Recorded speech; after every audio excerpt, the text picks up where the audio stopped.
The Galactic Council's Emergency Terraforming Committee had been in session for 362 days straight, which was particularly impressive considering that most of the delegates didn't actually need to sleep, eat, or use bathrooms.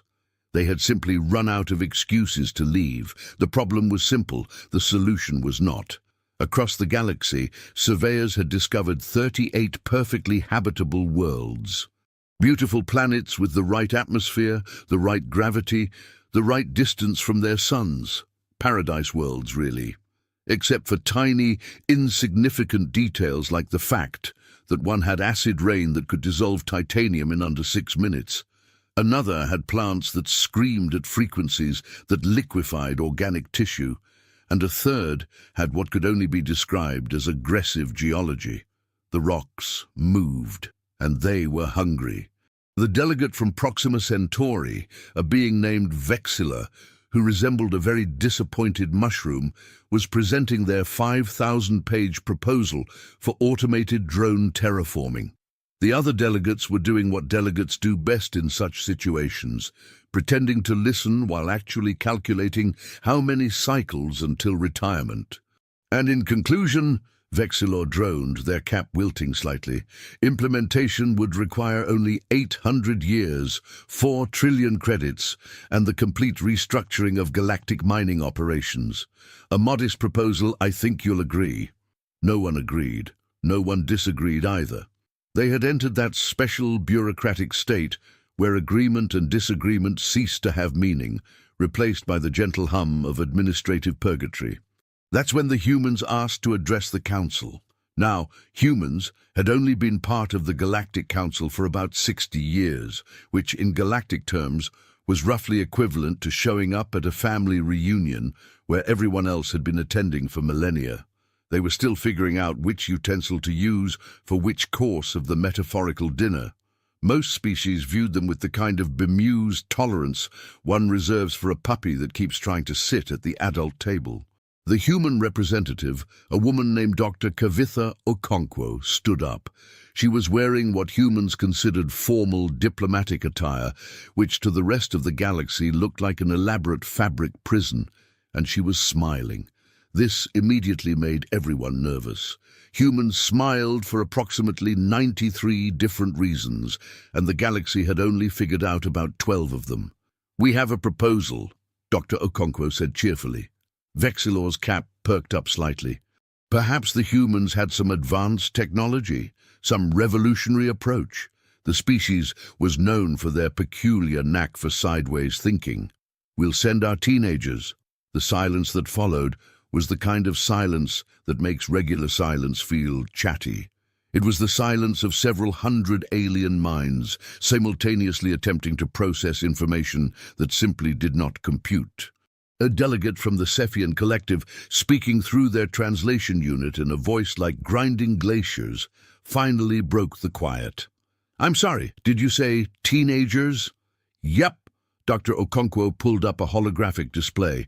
"Kids, roughly ages 13 to 19. We've already got 800 volunteers." "Volunteers?" This came from the Thracian ambassador, who had the unfortunate appearance of a very concerned octopus. "You're volunteering children to terraform Deathworlds." "Oh, they're not children," Dr. Okonkwo corrected pleasantly. "Teenagers are a completely different subspecies. Trust me, anyone who's raised one knows this." Vexilla was making a sound that their species made when experiencing cognitive distress, a sort of whistling wheeze. But the danger, the liability, the regulations. "Already signed the waivers, Doctor," Okonkwo said, scrolling through documents faster than the translation units could keep up. "Parents gave consent. In fact, most parents were enthusiastic. One mother asked if we could keep her son for an extra 6 months. The council erupted into what could politely be called discussion, and more accurately be called pandemonium. Voices in 300 languages, none of them agreeing, all of them convinced that humanity had finally revealed themselves to be completely insane. The Quillian delegate, who looked like someone had given a porcupine anxiety and a law degree, was trembling. This is unprecedented. This is dangerous. This is against every regulation in the Galactic Child Protection Act. Actually, Dr. Okonkwo said, pulling up another document, we checked. Humans don't reach legal maturity in our system until 18. But teenagers over 14 are legally permitted to engage in supervised hazardous work training programs. This technically qualifies as a very long-term internship. An internship! The Quillian delegate was now making sounds that their translators refused to render. They could die! Dr. Okonkwo shrugged, a gesture that translated across most species as either mild agreement or imminent violence, depending on context. They could die crossing the street. They could die eating improperly prepared shellfish. They could die doing that thing they do, where they film themselves jumping off roofs into pools. At least this way, they're dying for a good cause. Hypothetically speaking. You're joking! Vexilor had gone from disappointed mushroom to horrified mushroom, which was apparently a thing mushrooms could do. Am I? Dr. Okonkwo smiled again, and this time every species in the room recognized it, the smile of someone who was absolutely, definitely not joking, and was in fact finding everyone else's concern slightly hilarious. The Cephian delegate attempted reason. Dr. Okonkwo, surely you understand our concern. These worlds have killed trained explorers, military units, robots designed specifically for hostile environments. They're called Deathworlds for a reason. Right, but here's the thing, Dr. Okonkwo leaned forward, her smile widening. Your trained explorers, military units and specialized robots were all trying to survive these planets. Our teenagers, they're just going to be annoyed by them. There's a difference. The silence returned, somehow even more confused than before. I don't understand, the Thracian ambassador said slowly. Of course you don't, Dr. Okonkwo said kindly. You've never had teenagers. Look, you know what the number one concern of a 16-year-old human is when you drop them in a potentially lethal environment? The council waited. Wi-Fi signal. More silence. Let me show you the preliminary team. Dr. Okonkwo pulled up profiles. This is Dakota Reeves, age 15. Spent the last year complaining that nothing exciting ever happens in suburban Ohio. Here's Lynn Takahashi, 16. Has been banned from 3 separate schools for creative problem-solving that violated the fundamental laws of physics and the principal's car. And this magnificent specimen is Tycho Kowalski, 14, who once survived 3 days in the Amazon rainforest because he missed his bus stop. These kids don't have survival instincts, they have spite. The profiles scrolled past, each one more alarming than the last. A girl who'd built a functioning reactor in her garage. A boy who'd accidentally created a new language trying to cheat on his linguistics exam. Twins who'd somehow convinced their entire town that pigeons were government surveillance devices and had started an underground resistance movement that lasted 8 months before anyone caught on. These aren't colonists, the Quillian delegate whispered. These are weapons of mass chaos. Exactly, Dr. Okonkwo beamed, and we're giving them a planet each to sort out. Think of it as a very advanced summer camp. Summer camp? The Thracian ambassador had reached a pitch that their translator gave up on, simply displaying a series of increasingly distressed question marks. Sure, we've been doing it for centuries. Send kids into the woods with minimal supervision, see who comes back. It's character building. Vexilor made a sound like a deflating balloon. This is the most irresponsible thing I've ever heard. Is it, though? Dr. Okonkwo's smile finally faded, replaced by something sharper, more calculating. Your drones need 800 years. You're asking us to wait centuries for solutions while perfectly good planets sit empty. We're offering to have the first 3 terraformed in 18 months. 18 months? The council erupted again. Give or take. Depends on how long it takes them to get bored of whatever video games are popular by then. The Cephian delegate attempted one last rational argument. Doctor, Okonkwo, even if, and I cannot stress enough how large this IF is, even if your teenagers could survive these environments, they lack the knowledge, the training, the discipline to terraform an entire planet. Dr. Okonkwo laughed, and it was not a comforting sound. Discipline? You want to talk about discipline? Last year, a group of teenagers coordinated a global protest movement using nothing but phone apps and spite. They organized supply chains, logistics, communication networks across 100 countries. Do you know what they were protesting? The council waited. A video game company changing one character's haircut. The Thracian ambassador's tentacles drooped. That's horrifying. That's nothing. That's them on a slow day. You want to see what they can do when they're actually motivated? When they want to prove adults wrong? When they can post the results on social media and become legends? Doctor. Okonkwo's eyes gleamed. Give them a death world and tell them it's impossible. Please, I beg you. It's the closest thing to a psychological weapon we have. The debate continued for another 96 hours. Forms were filed. Regulations were cited. The Quillian delegate tried to invoke 17 different sections of galactic law, all of which Dr.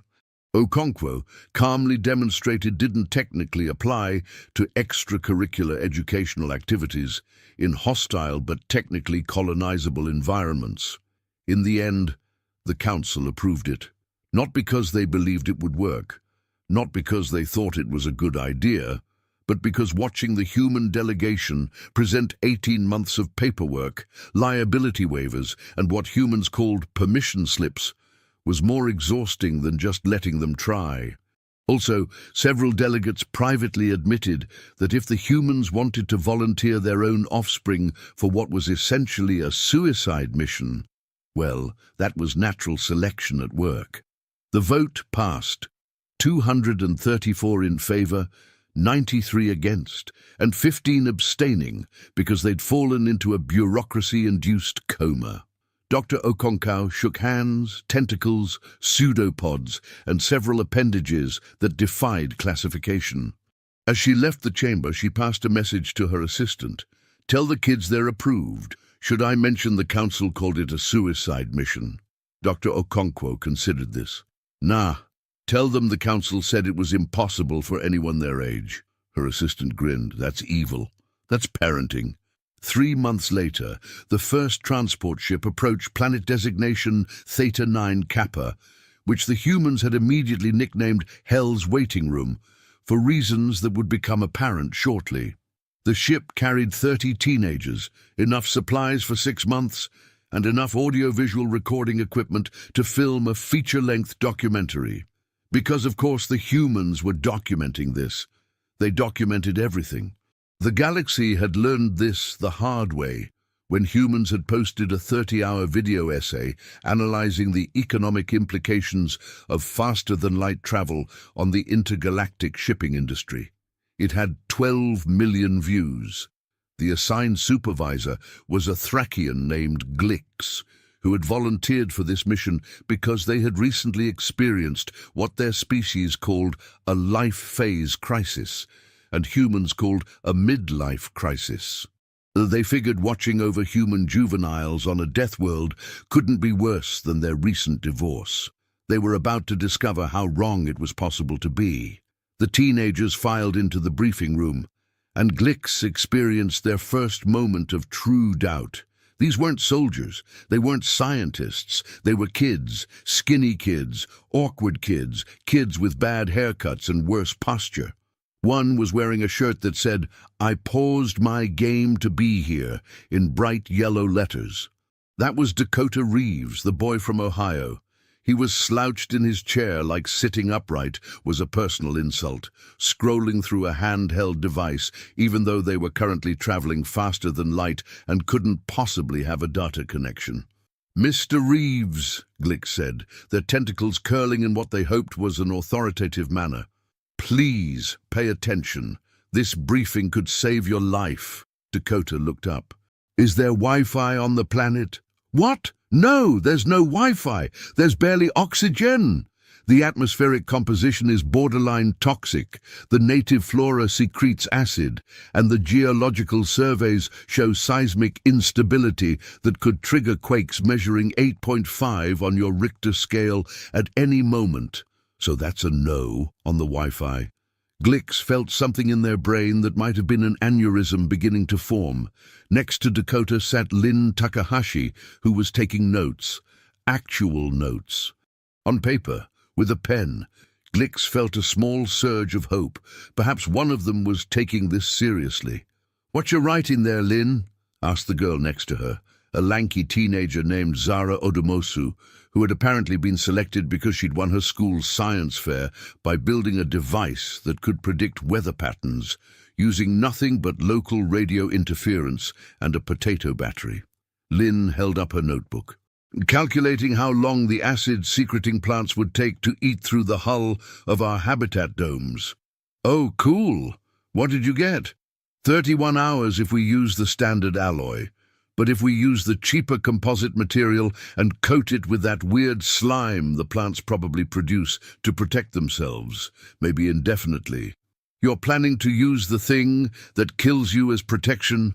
Glix's translator was starting to add emphasis marks automatically. "I mean, yeah?" Lin looked confused. "That's literally what evolution is." Glix decided to move on before their sanity gave out completely. "Let me explain the dangers you're about to face. Planet Theta 9 Kappa has an atmospheric pressure 20% higher than Earth standard. The average temperature fluctuates between -10 and +50 Celsius daily. The local ecosystem is so hyper-competitive that plants have evolved mobility to hunt for nutrients. And the ground itself is unstable due to volcanic activity heating underground water reserves that could explode at any moment." The teenagers stared at them. "So it's like Australia," Dakota said finally. "What? No, it's nothing like—" "Wait, what is Australia?" "Continent on Earth," supplied Tycho Kowalski, the kid who'd survived the Amazon. He was shorter than the others, wiry, with the kind of intense eyes that suggested he was either brilliant or completely unhinged. Possibly both. "Everything there tries to kill you, too. Spiders the size of dinner plates, jellyfish that can stop your heart, birds that can disembowel you with their feet. One time I read about a plant there that's so poisonous that just touching it makes you want to die, and the pain lasts for months. That sounds like a nightmare." "Nah, people live there, they surf and stuff." Glix was beginning to understand why the council had been so concerned. These humans didn't seem to understand danger. They had somehow normalized it to the point where a death world was just like Australia. "Listen!" Glix's tentacles were flailing now, a sign of deep distress in their species. "This is not a vacation. This is not a game. If you make one mistake, if you show one moment of carelessness, you will die. Do you understand? Die!" Silence fell over the room. Then a hand went up. It belonged to a girl named Rico Pelletier, who had the kind of smile that made authority figures nervous. "Question?" "Yes?" Glix said wearily. "What's the Wi-Fi situation?" "There is no Wi-Fi." "Right, but could we set up Wi-Fi?" "You're about to land on a death world, and you're concerned about internet access." "I mean, yeah?" Rico looked around at the others, who were all nodding. "How else are we supposed to post about this?" And that's when Glix understood. These humans weren't brave. They weren't stupid. They were something far more terrifying. They were teenagers who saw a death world not as a threat, but as content. The landing was rough. The planet, as if offended by their arrival, greeted them with a magnetic storm that fried half their navigation systems, a sandstorm that reduced visibility to approximately 2 meters, and what the sensors insisted was impossible, but was definitely happening. Localized gravity fluctuations that made walking feel like a bad carnival ride.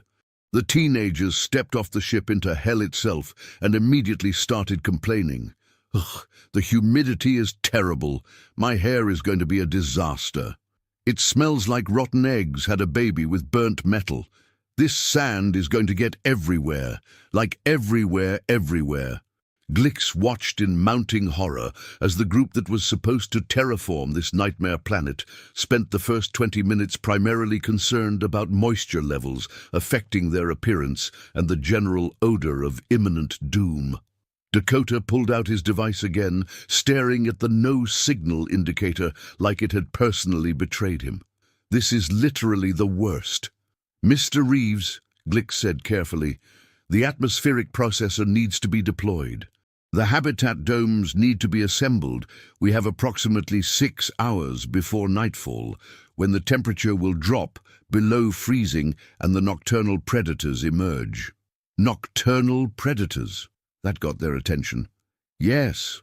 The preliminary surveys indicate large mobile creatures that hunt in packs, using echolocation and chemical sensors.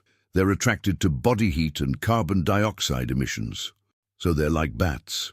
If bats were the size of your Earth bears and had crystalline teeth that could bite through tungsten, then yes, like bats." Tycho grinned. "Cool?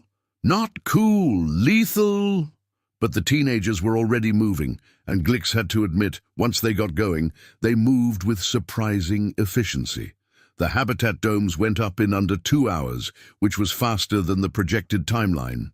Admittedly, they achieved this by completely ignoring the assembly instructions and instead using what Lynn called structural intuition and what Glix called a terrifying disregard for engineering principles. "That support beam is load-bearing," Glix protested as they watched Tycho and Dakota jury-rig a support system using tension cables and what appeared to be optimism. "It's fine," Dakota insisted, not looking up from his work. "It's rated for half this weight." "Yeah, but Earth gravity is stronger than this, so we're used to more weight. It's like physics or whatever." It was not physics or whatever, but somehow the dome held. Glix made a note to have a complete psychological evaluation when they returned to civilization. If they returned to civilization. Night fell, and with it came the temperature drop, the darkness, and the sounds of things moving in that darkness that really should not be moving. The teenagers gathered in the main habitat, having spent the last hour setting up what they called basic necessities. Sleeping areas, a food prep station, and most baffling to Glix, a charging station for their devices, even though there was no internet. "Why do you keep charging those if they don't work?" Glix finally asked. "Because when we do get a signal, we want to be ready," Rico explained, as if this was obvious. Outside, something scraped against the dome's exterior. Something big. "There!" Glix pointed at the motion sensor. "That's one of the nocturnal predators. We need to be silent. They hunt by sound and heat." The teenagers looked at the sensor data. "Huh," Lynn said, studying the readout. "Based on the pressure distribution and movement pattern, I'd estimate it's about 300 kilograms. Quadrupedal locomotion. Probably has a carapace or shell based on the acoustic signature." "Yes, exactly, deadly!" "Can we see it?" "What? Like, can we get a visual?" Zara was already pulling up the external cameras. "I want to see what we're dealing with." The screen flickered to life, showing the creature illuminated by the habitat's external lights. It was indeed large, indeed possessed of a crystalline carapace that reflected light in unsettling ways, and indeed had teeth that looked like they could bite through solid metal. It was also, and Glix noticed this with growing dread, staring directly at the camera. "Okay, that is actually pretty cool," Dakota admitted. The creature moved closer, its head tilting in a gesture that was almost curious. "I wonder if it's intelligent," Rico mused. "It's a predator. Intelligence doesn't make it less dangerous." "No, but it makes it more interesting." The creature sniffed at the dome's exterior, leaving streaks of condensation that sizzled slightly on contact with the material. "Acidic saliva," Lynn noted, scribbling in a notebook. "Probably uses it to pre-digest prey or break through protective shells. Smart, really. Saves on dental work. This is not the time for jokes." "Who's joking?" The creature lost interest after a few minutes, wandering off into the darkness. Glix's translator provided a sigh of relief, which came out as a sort of gurgling sound that made several teenagers laugh.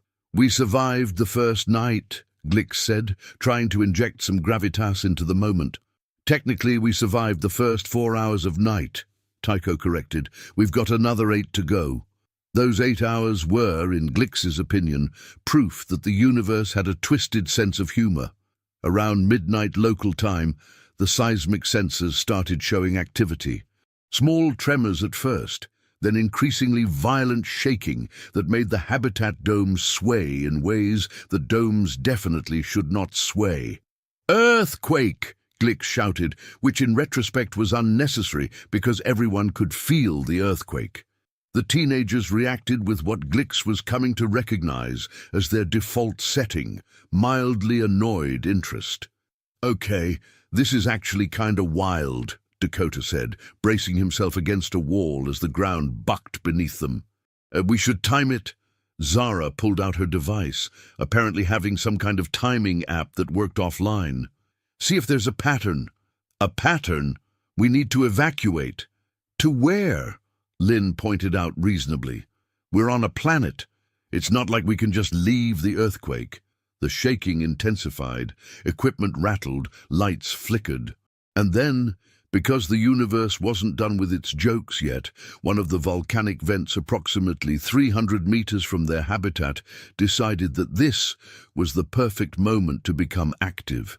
Lava. Actual honest-to-physics lava began fountaining into the air, painting the night sky in shades of orange and red that would have been beautiful if they weren't absolutely terrifying. "Oh, come on!" Rico shouted at the volcano, as if it could hear her, as if it cared. "We just got here." The lava flow was heading in their direction, slow but inevitable, like the universe's worst deadline. "We need to redirect it." Lynn was already pulling up geological surveys on the main computer, which had somehow survived the shaking. "If we can create a channel here, here, and here, we can direct the flow around the habitat." "Create a channel? With what?" "We've got the mining equipment for the terraforming work. It's rated for this kind of material. That equipment is for scheduled mining operations, not emergency lava diversion during an earthquake." "So?" Tycho was already suiting up in an environment suit. "Timer says the quake's been going for 9 minutes. Based on the pattern, we've probably got another 6 before it subsides. That's more than enough time." "Enough time to do what? Die trying?" "Enough time to not die trying." Tycho sealed his helmet. "Who's coming?" 8 of them volunteered immediately.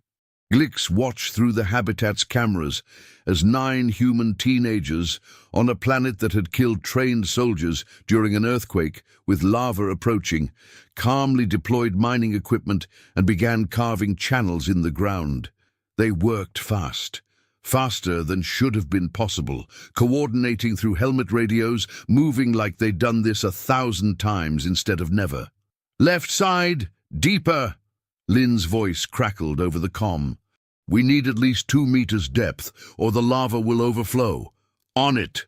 Dakota's mech suit, designed for careful precision work, was being operated like a backhoe on fast forward. The earthquake subsided at the 14-minute mark, just as Tycho had predicted.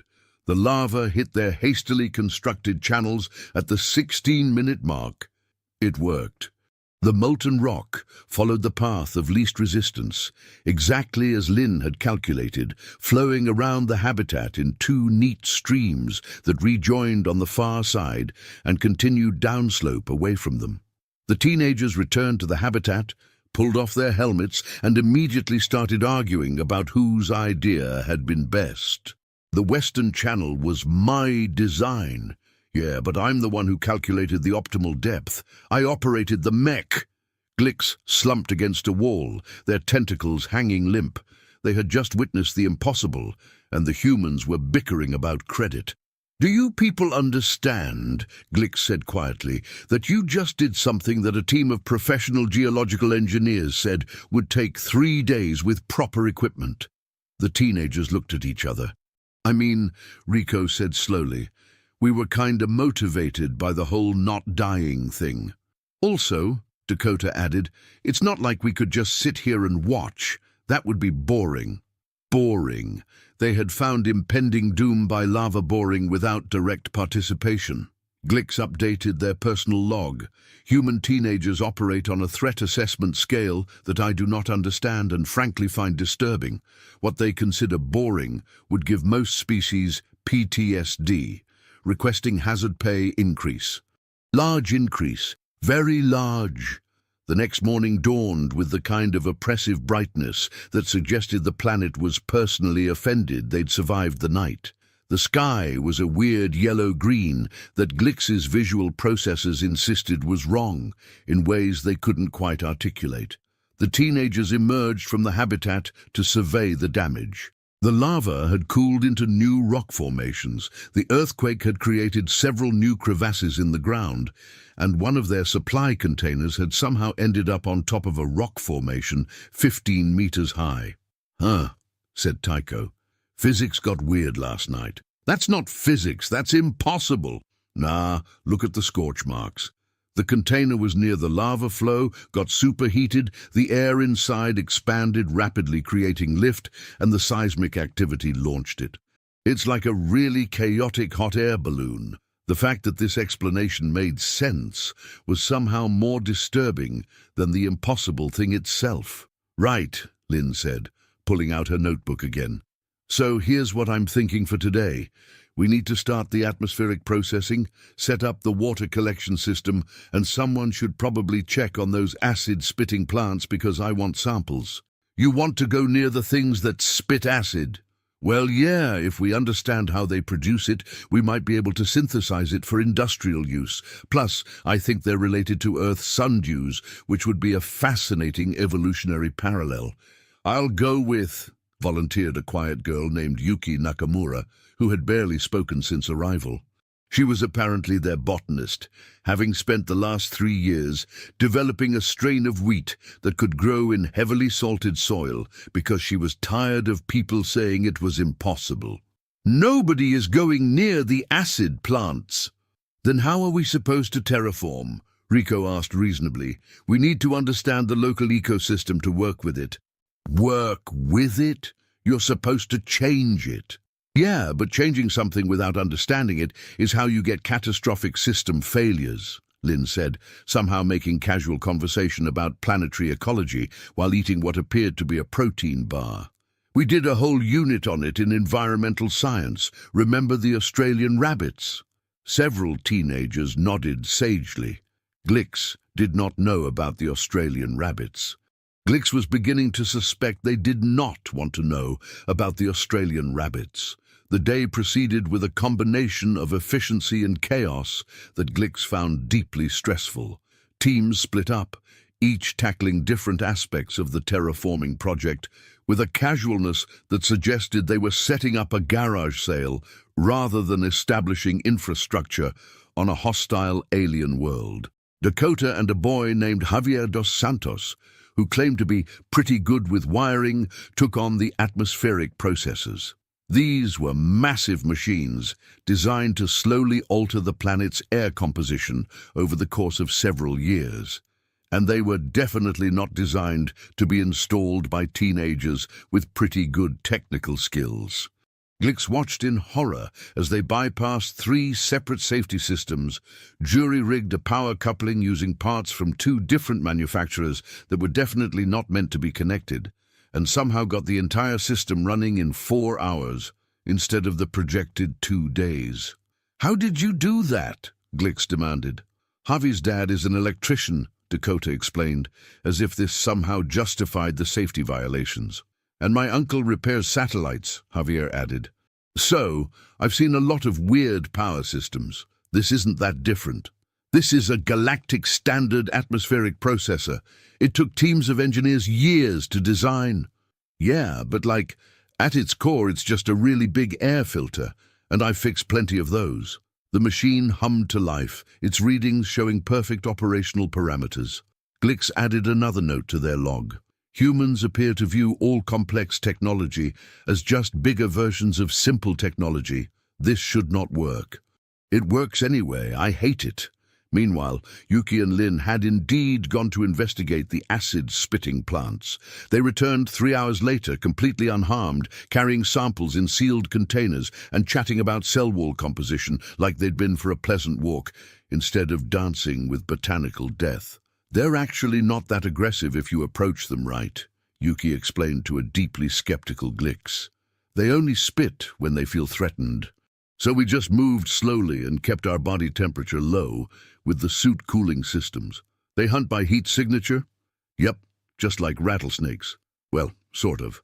The mechanism is different, but the principle is the same." "And you knew this?" "We hypothesized it based on the planet's ecosystem. When everything's competing for resources, you need efficient hunting methods. Heat sensing is pretty efficient." They had hypothesized it. They had bet their lives on a guess. "What if you'd been wrong?"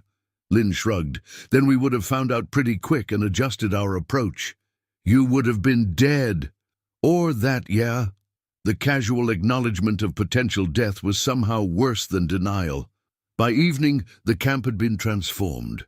The atmospheric processor was running. Water collection systems were pulling moisture from the air with surprising efficiency. Someone had even set up what they called a greenhouse, which was really just a transparent dome, where Yuki was already planting some of the acid-spitting plants alongside earth plants to see how they'd interact. "You're cultivating the murder plants?"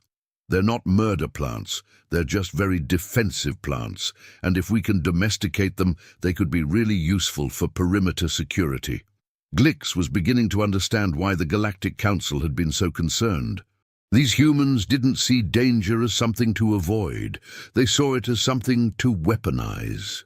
That night, around a heating unit, the teenagers gathered for what they called debrief, which seemed to involve sharing the day's discoveries while eating meals that came from packages and looked uniformly unappetizing. "So the ground instability is actually predictable," Tycho was explaining, pulling up seismic data on a portable screen. "There's a pattern. Every 8 hours, give or take 20 minutes, we get a tremor. And every 73 hours, we get a big one." "How big?" "Like last night big. The volcano is part of it too. There's a whole network of magma chambers underground, and when the pressure builds up, boom, earthquake and eruption." "Can we stabilize it?" asked Lin. "Maybe, if we release the pressure gradually instead of letting it build up. We'd need to drill relief vents in strategic locations." "So we're giving the planet acupuncture," Dakota said. "That's actually not a terrible analogy." Glix listened to them plan geological engineering projects with the same tone they might use to plan a school project. The casual competence was alarming. "What about the local fauna?" Rico asked. "We've seen the big crystalline things, but the surveys mention smaller organisms too." "Yeah, there's a whole ecosystem we haven't mapped yet," Yuki said. "I saw some kind of burrowing creature today, left tracks in the volcanic soil. Hexapodal, based on the gait pattern, probably insectivoid." "Cool. Can we catch one?" "Can we not?" Glix interjected. "Can we not catch the alien organisms? How else are we supposed to study them?" "You're not supposed to study them. You're supposed to terraform. The biology is supposed to adapt to the changes." The teenagers looked at each other with that expression that Glix was learning to dread. The expression that meant they were having a collective thought that would make things more complicated. "Here's the thing, though," Lin said slowly. "If we're changing the planet, we should probably understand what's already here. Otherwise, we might accidentally destroy something important for the ecosystem's stability." "Or something really cool," added Dakota. "The cool factor is not a scientific consideration." "It should be, though." The conversation continued, and Glix found themselves grudgingly impressed, despite their better judgment. These kids were thinking about the project in ways that the original council proposal hadn't.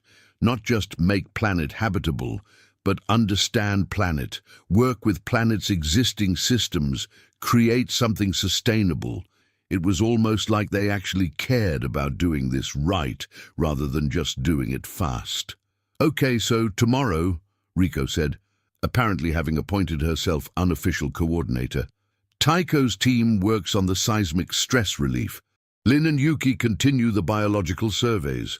Dakota and Javi start on the water purification systems. The rest of us will work on expanding the habitat and setting up the communications relay.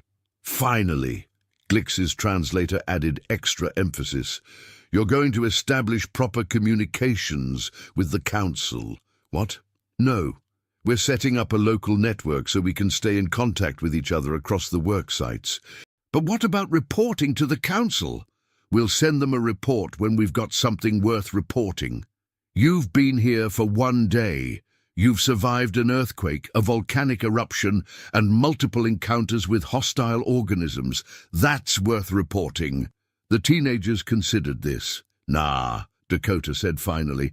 That's just like day one stuff. Let's wait until we've actually accomplished something. Glix updated their personal log again. Human teenagers do not consider survival on a death world to be an accomplishment. They consider it the baseline.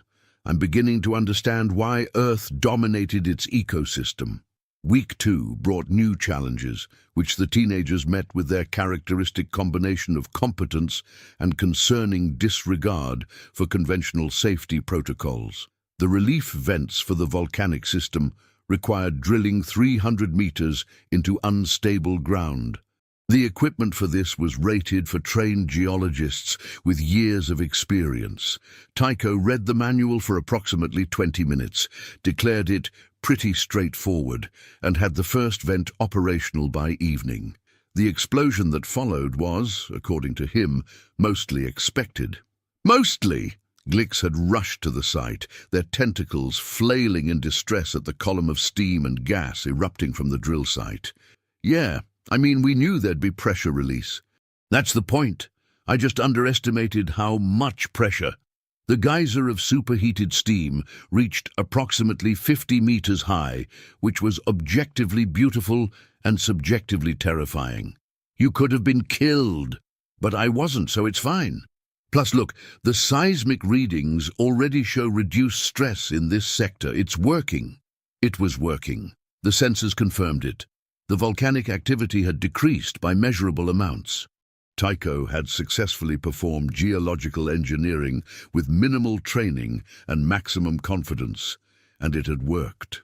Meanwhile, Lin and Yuki's biological surveys had revealed something unexpected. The ecosystem was far more complex than initial scans had suggested.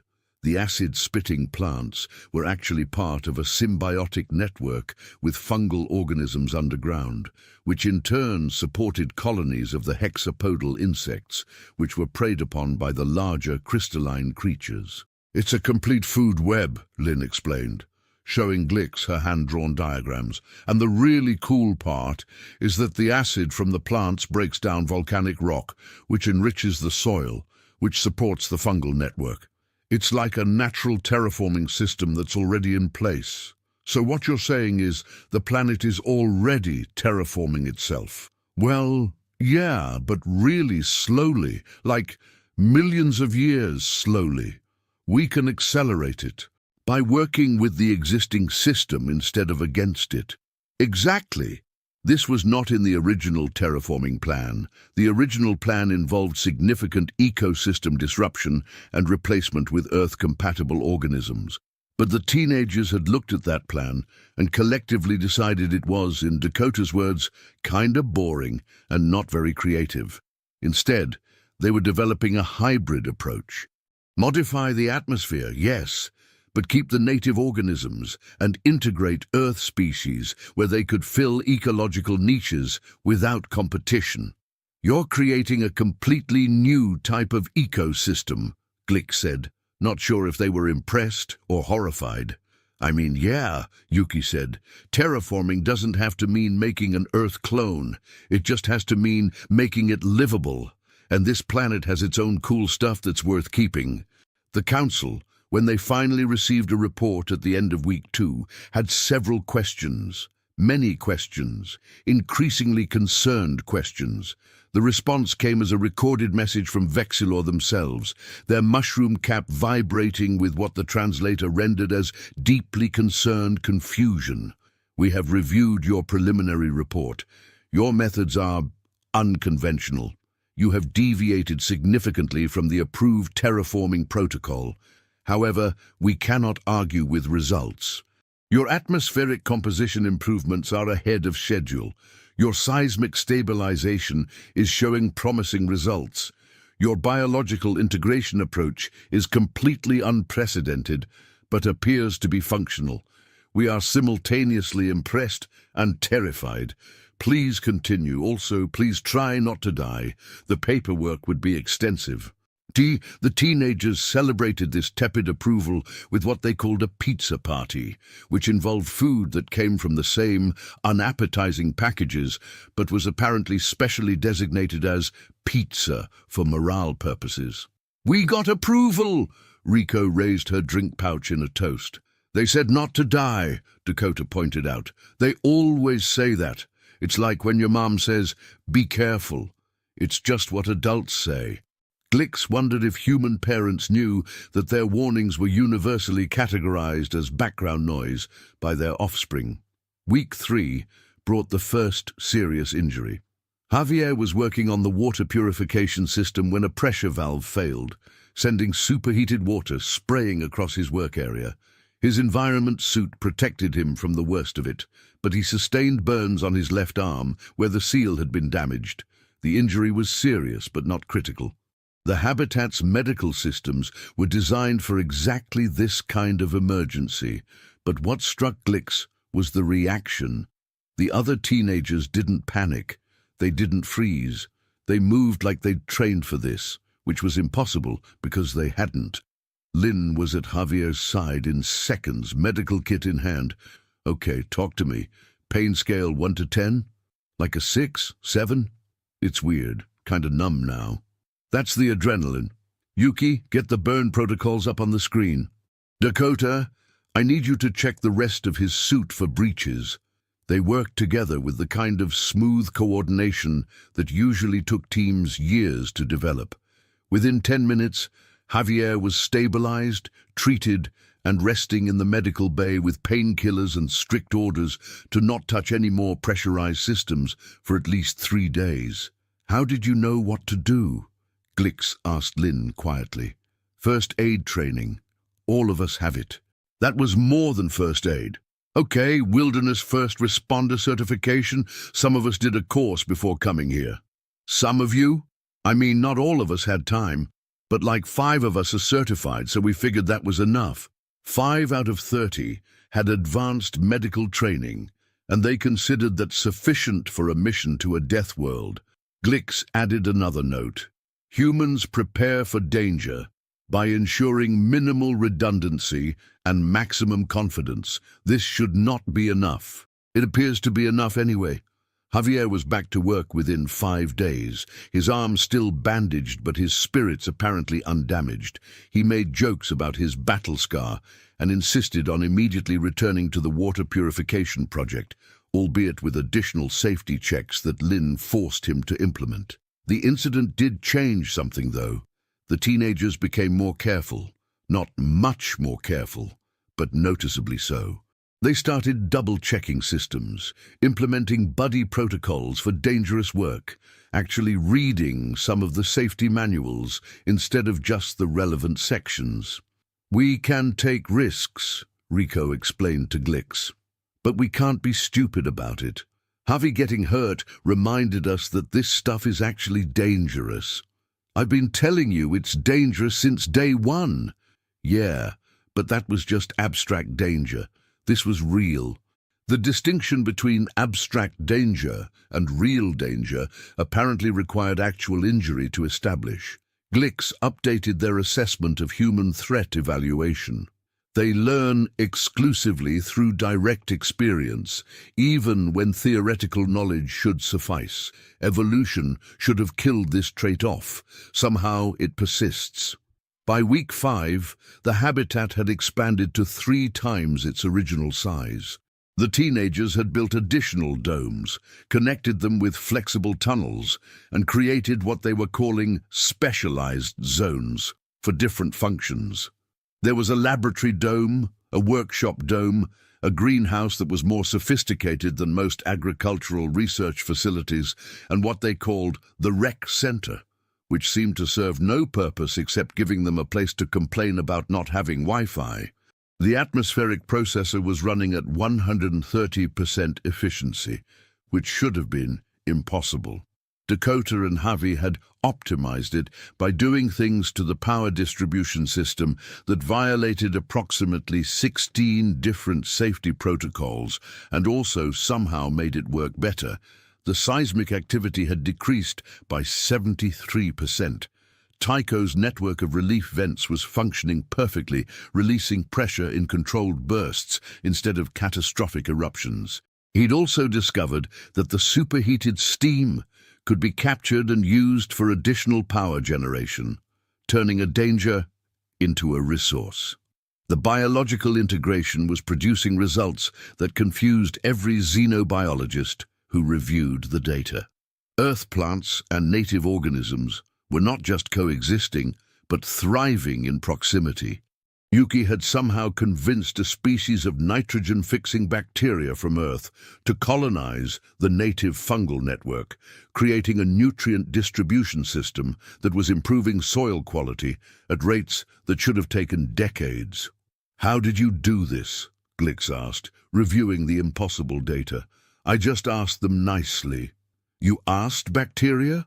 "Well, I created optimal conditions for symbiotic colonization.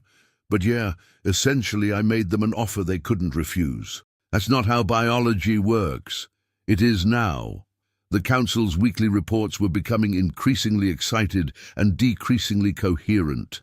Vexela's last message had included the phrase, "cautiously optimistic catastrophic success," which hurt Glix's translator and probably Vexela's dignity. Week 8 brought visitors. Another ship approached the planet, this time carrying a delegation of council inspectors who wanted to see the miracle or disaster or whatever this project had become with their own optical sensors.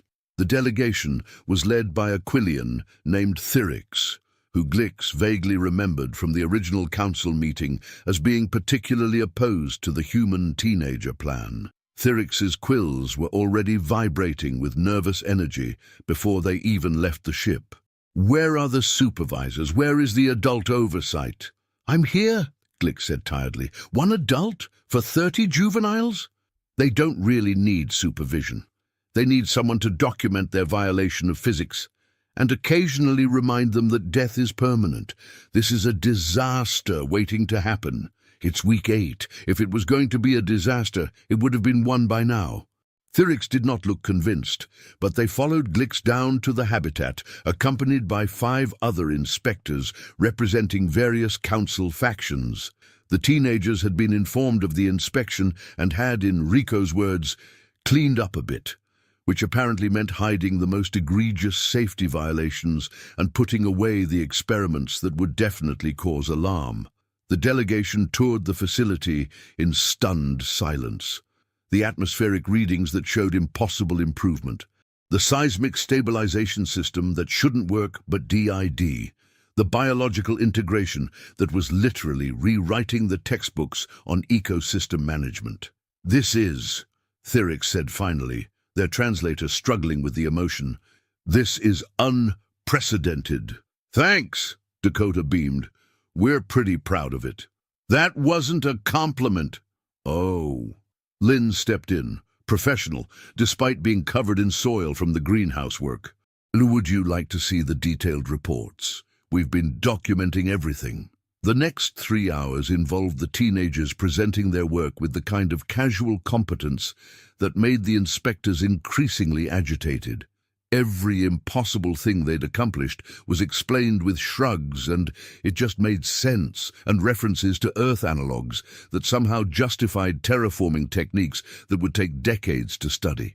"You're telling me," Thyrix said slowly, pointing at the greenhouse, "that you convinced native organisms and Earth organisms to share an ecosystem by simply introducing them nicely?" "Well, there was more to it," Yuki admitted. "We had to adjust pH levels, manage nutrient competition, create microhabitat zones, But yeah, basically we just put them together and let them figure it out. That's not science, it's ecology. Things in nature figure out how to coexist all the time. We just facilitated it.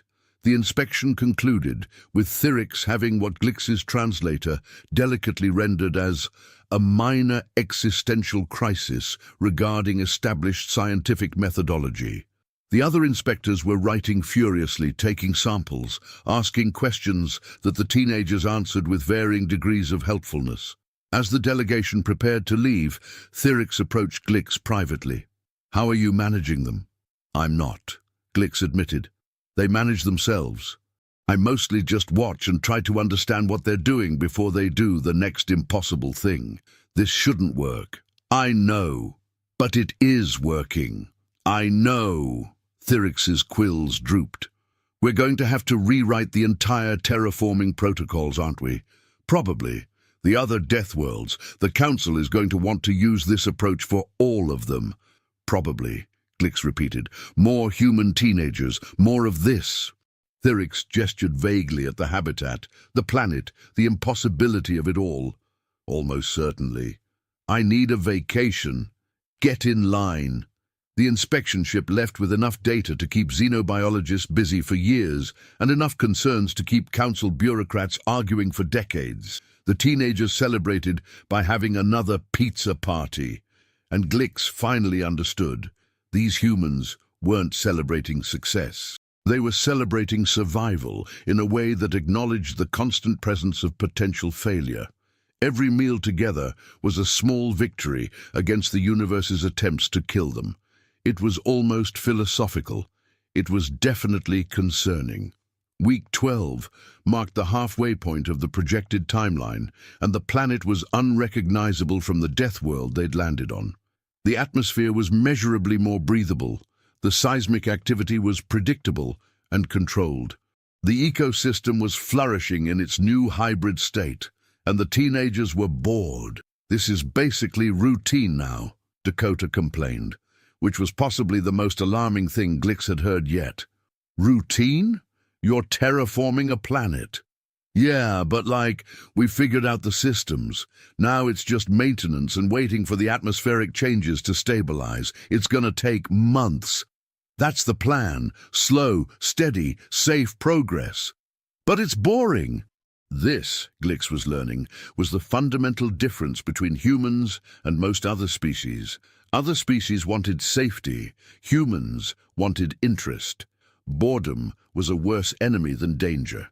"What do you want to do?" Glix asked, dreading the answer. The teenagers looked at each other with that expression again. "Well," Rico said slowly, "the surveys showed there are cave systems in the northern range." "Absolutely not, but they might have unique ecosystems. You are not exploring unmapped caves on a death world." "It's not really a death world anymore, though," Lynn pointed out. "We've significantly reduced the death potential. There are still plenty of ways to die, but fewer than before. That's progress." The logic was sound and completely infuriating. They compromised. The teenagers could do approved exploration activities with proper safety protocols and constant supervision. In practice, this meant they did whatever they wanted while Glix followed along, documenting their disregard for their own mortality. The cave systems were, predictably, full of things that wanted to kill them. Crystalline formations that were sharp enough to cut through environment suits, underground rivers of water that was slightly acidic, cave-dwelling organisms that were probably harmless but definitely looked like they weren't. The teenagers explored with flashlights and sample containers, cataloging everything like they were on a nature walk instead of crawling through deadly caves. "Oh, cool! Look at this formation," Tycho pointed at a crystal cluster. "The structure suggests it grew in extremely high mineral content water. We could use this to understand the planet's geological history. Or we could leave and avoid the risk of dying. But we'd miss the cool rocks." "Oh, the cool rocks are not worth dying for."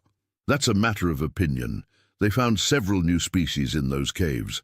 A blind amphibian that had adapted to the acidic water. A form of bioluminescent moss that Yuki immediately wanted to cultivate.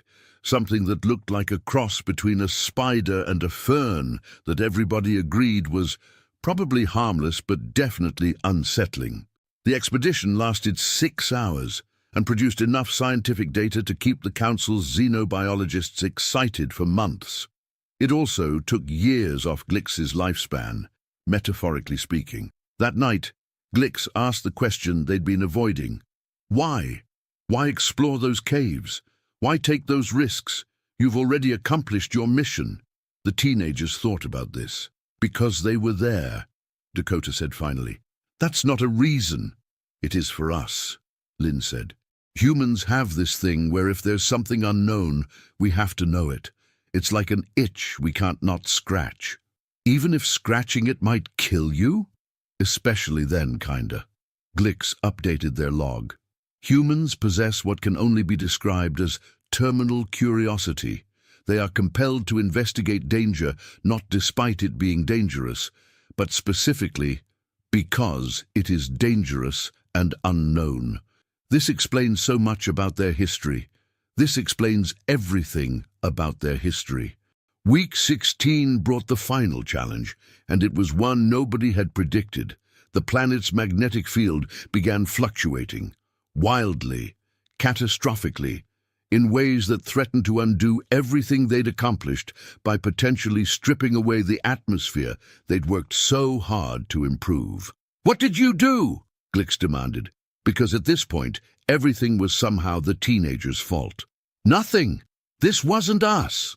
Tycho was frantically analyzing data. "The magnetic field is generated by the planet's core. We haven't done anything that would affect that. Then why is it happening?" "Maybe," Lynn said slowly, staring at her own data. "Maybe it was always going to happen. Look at the geological records. There are signs of magnetic reversals in the rock strata.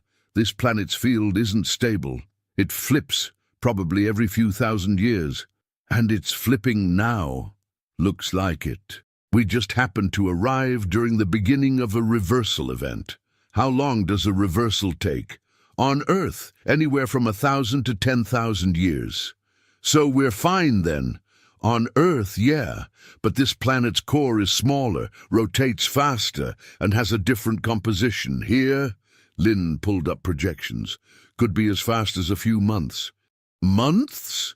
"Which is bad because without a stable magnetic field, the solar wind will strip the atmosphere, kill the ecosystem, and basically undo everything we've done."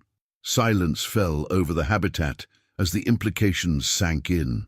They had worked for 4 months to terraform a planet that was apparently about to destroy itself. "So what do we do?" Rico asked. "We fix it," Dakota said.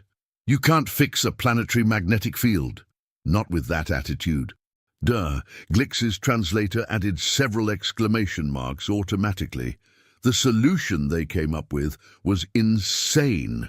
It was impossible.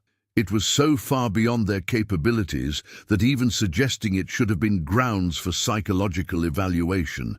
They were going to stabilize the planet's magnetic field by creating an artificial supplementary field using a network of superconducting generators placed at strategic points around the planet. This would require resources you don't have, technology you don't understand, and power generation capabilities that don't exist, Glix protested. "Yeah, but hear us out," Tycho said, pulling up schematics that he'd apparently been working on for the last 6 hours without sleep. "We use the existing volcanic vents for geothermal power. We repurpose the atmospheric processor's superconducting elements. We build the generators using materials we can extract from the crystalline cave formations. And we network them using the communication relay systems. That's 20 different impossible things. So, we'll do them one at a time." They did not have time to do them one at a time. The magnetic field degradation was accelerating. They had maybe 8 weeks before it reached critical levels. The teenagers divided into teams with the kind of military precision that would have been impressive if it wasn't so alarming. Every single one of them took on a role in the most ambitious project attempted on any Deathworld ever. Dakota and Harvey led the power generation team, somehow coaxing the geothermal vents to produce stable power outputs that exceeded their theoretical maximums.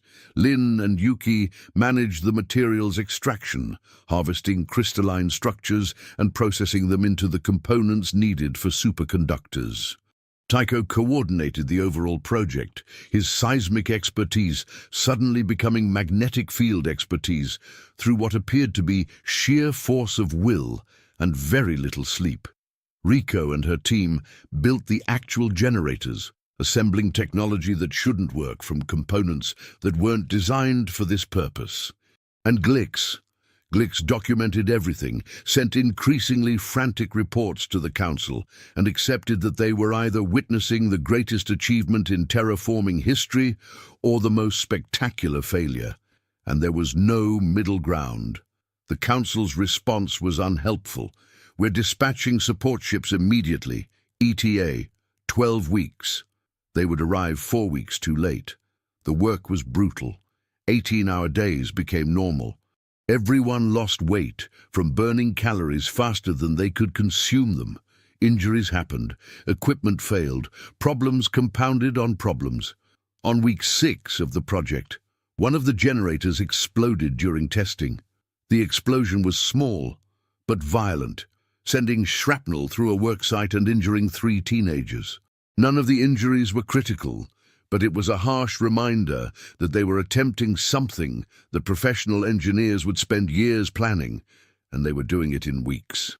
"Maybe we should stop," Glick suggested quietly, watching the medical team work. "Maybe this isn't worth the risk." The injured teenagers heard this. "Are you kidding?" said one of them, a girl named Petra Santos, who had burns on her face and arms. "We've come this far. We're not stopping now." "You're hurt." "So I can still work, just maybe not on the explosive parts for a bit." That night, Glix tried to understand. Why? Why risk so much? It's just a planet. There are other planets. Dakota, who was reviewing schematics while eating with one hand, looked up. "It's not just a planet. It's our planet. We spent 4 months making it livable, making it beautiful. We're not letting it die. But the cost? What cost?" Lin asked. "Some burns, some injuries. We signed up for this knowing it was dangerous.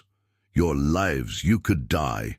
"Yeah," Tycho said quietly, not looking up from his work. "But if we don't try, the planet definitely dies. And all those native species we've been working so hard to preserve, they die too. So really trying is the only option." And Glix finally understood. These humans weren't being reckless. They weren't ignoring danger.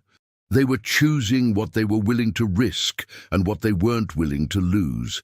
And they decided that the planet, the ecosystem, the work they'd done was worth the danger. It was still insane, but it was insane with purpose. Week 8 of the magnetic field project arrived with the kind of dramatic timing that suggested the universe had a flair for narrative tension. The field degradation had reached critical levels. Atmospheric loss was measurable. They had maybe 72 hours before the damage became irreversible. All 15 generators were in place.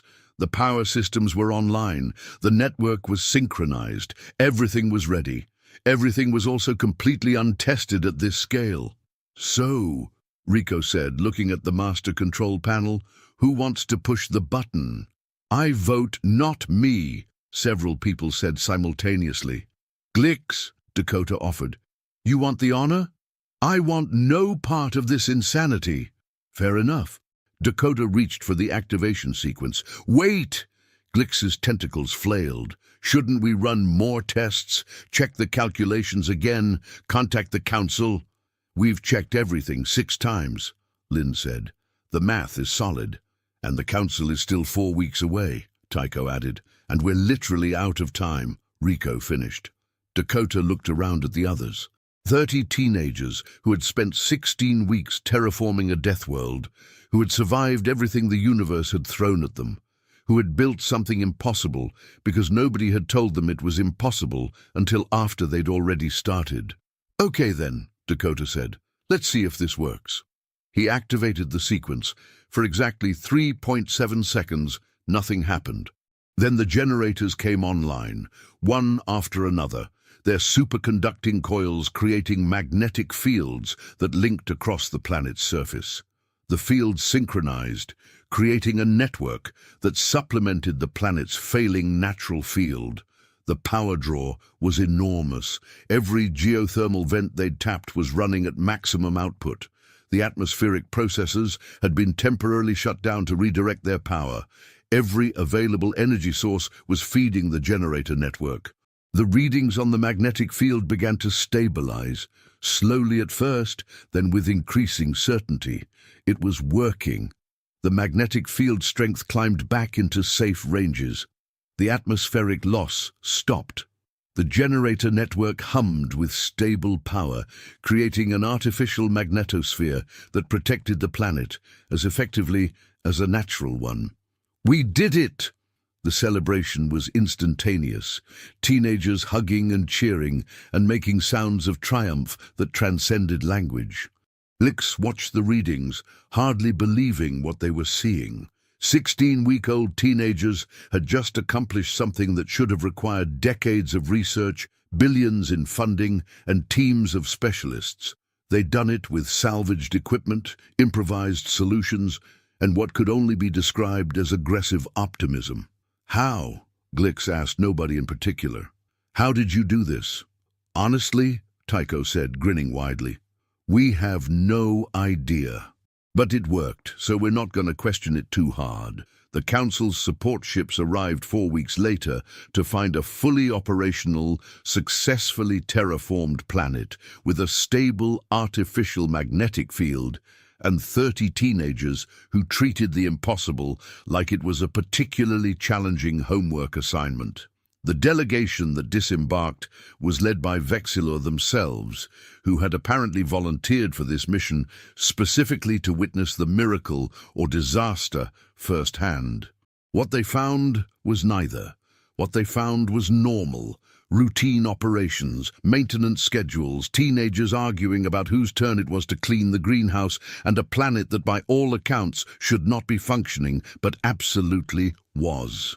"I don't understand," Vexillor said, touring the facility. "The original timeline was 18 months. You've completed it in 20 weeks. "Yeah, well, we had some extra motivation," Dakota explained. "The whole magnetic field crisis really lit a fire under us, metaphorically speaking. You created an artificial magnetosphere. We had to. The natural one was failing. That should be impossible for anyone without advanced degrees in planetary physics." "Probably, yeah. But Tycho's really good at physics, and the rest of us are pretty good at building stuff, so we just kind of figured it out as we went." Vexillor's cap was vibrating in a way that suggested their species equivalent of a nervous breakdown. "This will change everything. Every protocol, every procedure, every assumption about terraforming." "Cool," Dakota said, clearly not understanding the magnitude of what they'd accomplished. "So, can we go home soon? I miss pizza. Real pizza, not the packet stuff." The return journey was scheduled for 2 weeks later, giving the Council time to set up a permanent research station and begin the long-term monitoring of the planet's hybrid ecosystem. In those final 2 weeks, the teenagers did what teenagers do. They got sentimental. "It's weird," Rico said, looking out at the landscape they'd transformed. "I complained about this place every single day, but now that we're leaving, I'm gonna miss it." "Same," agreed Lynn. "This planet tried to kill us, like at least 20 times, but it's kind of our planet now, you know?" They'd named it, finally. Not the official designation that would go in the Council records, but their own name, Persistence. Because that's what it had taken. Persistence, stubbornness, and a fundamental refusal to accept that something was impossible just because everyone said so. Yuki had created a garden in the main greenhouse, carefully curating both Earth and native species in a display that would serve as a living memorial to what they'd accomplished. "For whoever comes after us," she explained, so they know it's possible to make things grow even in the hardest places. Tycho left behind detailed maps of the seismic activity patterns, the magnetic field generator network, and approximately 300 pages of notes that future researchers would study like sacred texts. Dakota and Harvey created a maintenance guide for all the systems they'd built, complete with troubleshooting steps and the occasional note like, "If this is sparking, that's normal, don't panic." And on the final day, they gathered outside the habitat one last time, looking at the world they'd changed. "So," Glick said, because someone had to ask, "Was it worth it?" The teenagers considered this. "Yeah," Dakota said finally. "Yeah, it was. Even though you almost died multiple times?" "Especially because of that," Lynn said. "If it had been easy, it wouldn't mean anything. The fact that it was hard, that it was scary, that we had to figure stuff out as we went and make mistakes and get hurt and keep going anyway, that's what makes it matter." Glicks thought about this, about these human children, because that's what they were despite everything, who had looked at a death world and decided it was worth saving, who had faced impossible odds and refused to be impressed by them, who had built something beautiful and functional and completely unprecedented because nobody had convinced them they couldn't. "Your species is insane," Glick said finally. "Probably," Rico agreed cheerfully. "But we get stuff done." The return to Earth was met with considerably more fanfare than the departure had been. The teenagers who had left as volunteers for a questionable project returned as the architects of a terraforming revolution. Interviews were requested. Scientists wanted to study their methods. The Council wanted to document everything for the inevitable next wave of Deathworld projects. The teenagers handled fame the way they'd handled everything else, with a combination of casual competence and complete lack of understanding about why everyone was making such a big deal. "We just did what needed to be done," Dakota told one interviewer, clearly uncomfortable with the attention. "You created an artificial magnetosphere using improvised equipment. Yeah, but it wasn't that complicated once we broke it down into steps." The scientific community was having collective conniptions, trying to reverse engineer the teenagers' methods. The problem was that their approach was equal parts genius, luck, and intuition that couldn't be easily taught or replicated. "How did you know the crystalline structures would work as superconductors?" one physicist asked Lynn. "I didn't really. But they had the right molecular structure, and Yuki found that the native fungal network could be used to grow them in specific patterns. So we just tried it. You tried it, without extensive modeling and testing. We didn't have time for extensive modeling. We had 8 weeks and a dying planet. But what if it had failed? Then we would have tried something else."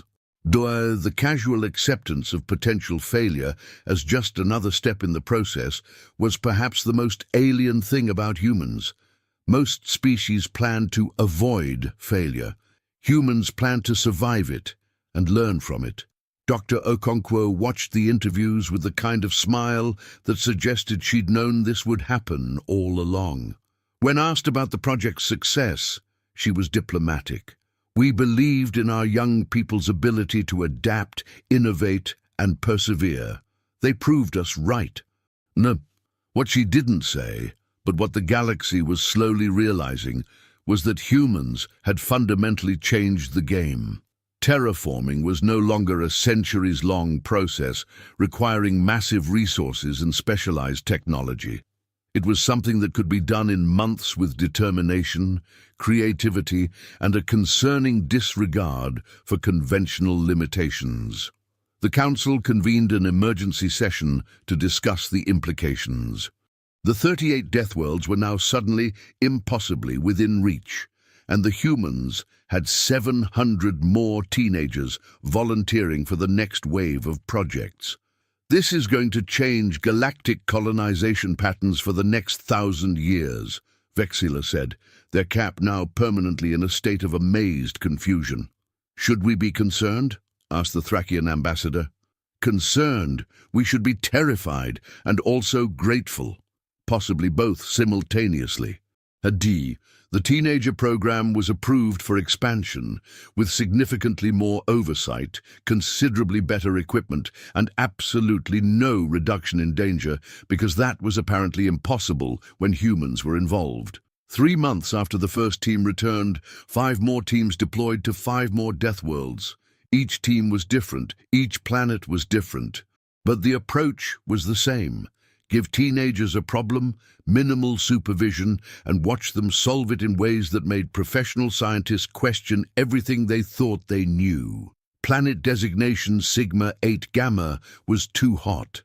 The teenagers built underground habitats and created a massive network of mirrors to reflect sunlight, reducing surface temperatures by 16 degrees in 4 months. Planet designation Omega 3 Delta had a toxic atmosphere.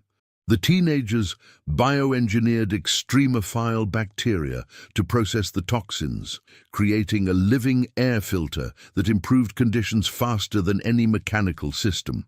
Planet designation Kappa 6 Epsilon had lethal radiation levels.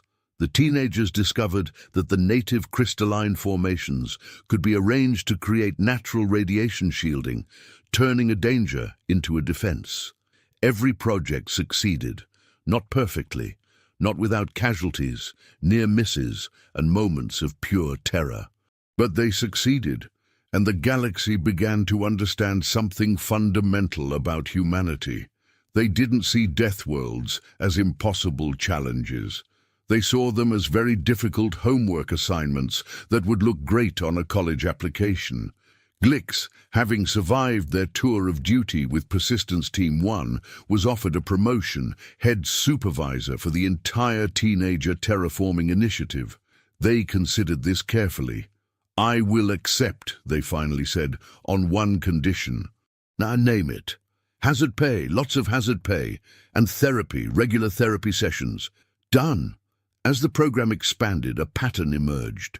The teenagers who succeeded weren't necessarily the smartest or the strongest or the most experienced. They were the most stubborn, the ones who looked at a problem and refused to accept that it couldn't be solved, the ones who made mistakes and learned and tried again, the ones who treated the impossible like it was merely improbable and therefore worth attempting. Dakota Reeves ended up studying planetary engineering in college, his admission essay about surviving on persistence going viral across multiple species social networks. Lynn Takahashi became a xenobiologist, specializing in ecosystem integration, her work directly building on what she'd learned on persistence. Iko Kowalski went into geological engineering, his papers on seismic stabilization becoming required reading in academic institutions. Rico Pelletier founded a consulting company that advised terraforming projects across the galaxy, her methods combining human intuition with alien precision. And Yuki Nakamura, she went back to Persistence, stayed there for 5 years, studying the hybrid ecosystem, documenting every species, ensuring that the world they'd built continued to thrive. Because that was the real secret, the thing that the galaxy slowly came to understand about human teenagers.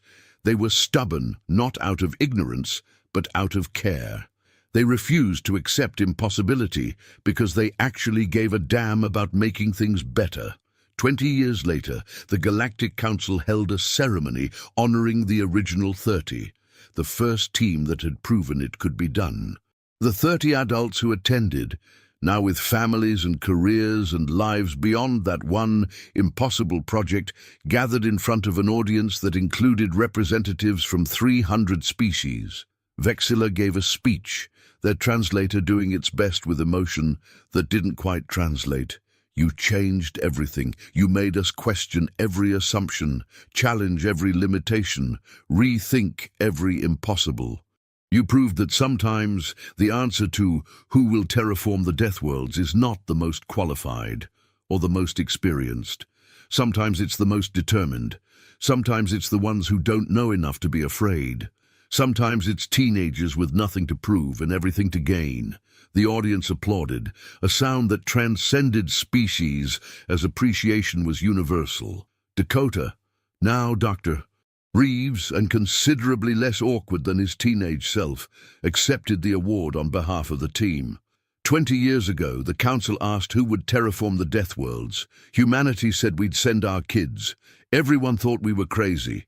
Turns out we absolutely were. But we were also right, because we knew something about our teenagers that the galaxy didn't. They're capable of anything if you give them a challenge and then get out of their way. We didn't volunteer them because we thought they'd succeed. We volunteered them because we knew that even if they failed, they'd fail while trying something incredible. Fortunately, they didn't fail. They succeeded in ways we never imagined. They didn't just terraform Deathworlds. They proved that impossible is just a dare in disguise. The real applause came not from the ceremony, but from the planets themselves. 38 former Deathworlds, now thriving colonies, each one a monument to determination, creativity, and the fundamental human refusal to accept that something can't be done just because it's never been done before. Persistence, the first and still the most beautiful, remained a hybrid ecosystem unlike anything else in the galaxy. Earth species and native organisms coexisting in arrangements that shouldn't work, but absolutely did. A living reminder that sometimes the best solutions aren't the planned ones, but the improvised ones born from necessity and nurtured by sheer stubborn hope. And somewhere, on 38 worlds across the galaxy, teenagers were still working, still innovating, still solving impossible problems, with solutions that made scientists weep and bureaucrats drink, still proving that the most dangerous thing in the universe wasn't death worlds or hostile ecosystems or failing magnetic fields. It was young humans with something to prove and absolutely nothing to lose except their fear of trying.